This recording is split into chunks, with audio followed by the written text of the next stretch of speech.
A gente vê muito na internet aí as pessoas falando sobre autismo e quase sempre a preocupação maior é numa criança. São nas crianças, né? O que que você enxerga disso? Qual que é a sua visão? O adolescente, o idoso, eles são menos citados. E quando a gente fala de autismo, nós temos que lembrar que essa criança, esse autista, ele cresce, ele vira adolescente, ele vira adulto e, com certeza, ele vai chegar na fase de idoso. Só que como que isso é enxergado? Como a gente já falou, enxerga-se a criança, mas de formas, até vamos colocar assim, dentro da própria família, né, nós colocamos aí a nossa criança dentro de uma bolha. E o que vai acontecer com essa criança quando ela crescer? Ela não vai ter estrutura para ter uma vida social. Então, a partir do momento que nós trabalhamos essa questão do autismo, o olhar ele deveria ser diferenciado. Olhar para o autista de uma forma mais completa. Eu trabalhar ali como pai, como mãe, como familiar, e entender que eu não posso simplesmente limitar a criança. Eu preciso dar suporte para ela, para que ela chegue na vida adulta e consiga ser o mais autônoma possível. Porque essa autonomia, falamos assim, que da criança a longo prazo, a autonomia que a criança ela disponibiliza ali vai ajudá-la na vida adulta. Por quê? Porque muitos deles vão para o mercado de trabalho, vão ter uma vivência dentro de um relacionamento. Então, ele precisa ser tratado como um indivíduo que não é incapaz de nada, vamos colocar assim. Ele tem aí uma vida onde ele, trabalhado, ele pode chegar a ser totalmente autônomo. E com isso, ele ter uma vida normal, né? Vou colocar assim para você a minha condição. Poucas pessoas sabem que eu estou dentro do espectro. E muitas vezes nós escutamos, mas se você é uma adulta, que você está dentro do espectro, como que você pode trabalhar e ter uma vida normal, vamos colocar assim? Nós somos neurodivergentes, estamos aí dentro do espectro, mas nós não somos incapazes. Então é isso que as pessoas têm que entender. Legal, você falou uma coisa muito importante. Eu acho que dá pra gente explorar bem esse tema, porque quando um pai, uma mãe recebe um diagnóstico de que o filho tem algum grau de autismo, vem a recusa.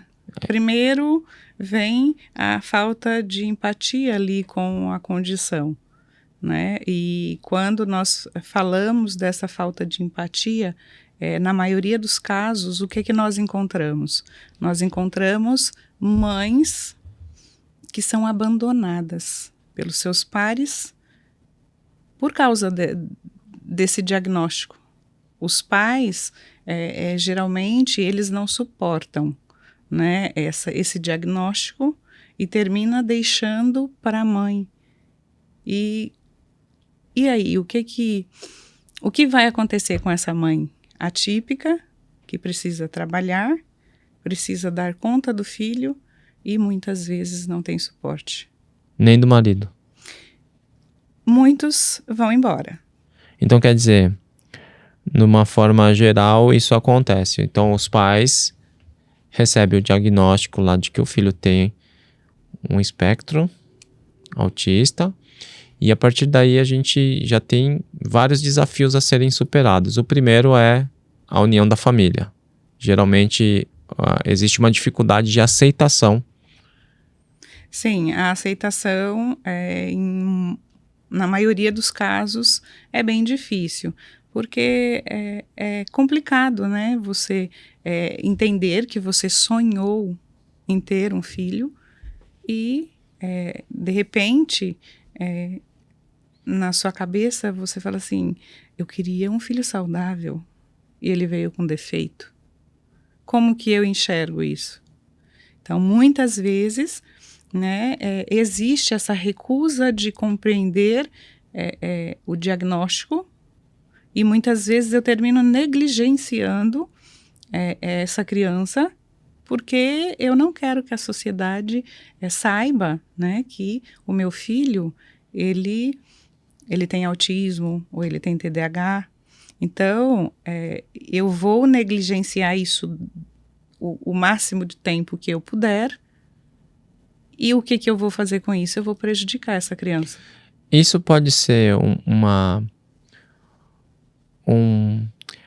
como se fosse inconscientemente a família quer proteger, né? E ao querer proteger, ao invés de ajudar, ela atrapalha, porque se a criança ela tem lá um diagnóstico, pelo que eu entendi aqui, o negócio é você realmente encarar isso de frente, saber, né, divulgar isso, sabe, deixar a criança realmente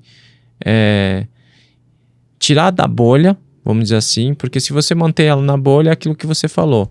Na medida em que a criança vai crescendo, né, aquilo vai ficando cada vez pior, né? Porque ela vai ficar dependente desde criança, você não tem a independência dela, ela chega na fase adulta, os pais, eles não vivem a vida inteira, né? E depois, como é que vai ser com essa criança que você tornou totalmente dependente de você, né? Então, quando você falou aí proteção, que proteção? Porque, assim, a partir do momento que eu escondo o diagnóstico do meu filho, eu não estou protegendo. Porque quando a gente fala de autismo, nós vamos falar aí hoje se fala níveis de suporte. E se você negligencia, não importa se é nível 1, nível 2 ou nível 3, como costumam dizer, em qualquer fase que ele estiver e ele for negligenciado, isso é prejudicial. Por quê? Hoje nós falamos isso de forma científica, já comprovada, que um autista nível 1 de suporte, se ele não é tratado da forma correta, se ele não tem ali todo o suporte necessário, ele pode vir a mudar.